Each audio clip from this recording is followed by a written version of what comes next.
আসসালামু আলাইকুম। আপনারা কেমন আছেন? আশা করি ভালো আছেন।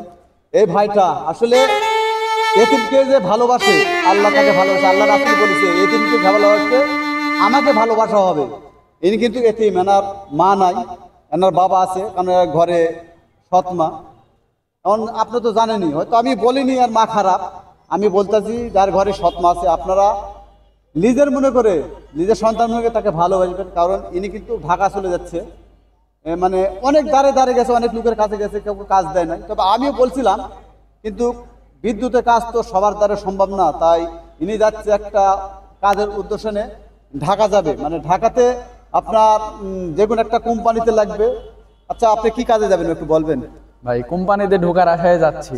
হ্যাঁ, হ্যাঁ। তো যাওয়ার পরে দেখা যাক কি কোম্পানিতে জব করতে পারি। আচ্ছা, আপনি আসলে এখানে কোনো কাজ পান নাই না? না ভাই, কোনো কাজ পাইনি, এই জন্য ঢাকাতে যাচ্ছি আমি।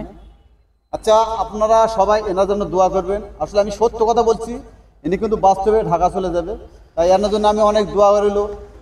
তিনি যেন যে কাজটা পায়, আল্লাহ তার যেন রিজিকের ব্যবস্থা করে যায়, ভালোভাবে যেন ফিরে আসতে পারে। কারণ সব মানুষের একটা স্বপ্ন থাকে। আপনারা সবাই ওনার জন্য দোয়া করবেন। ধন্যবাদ।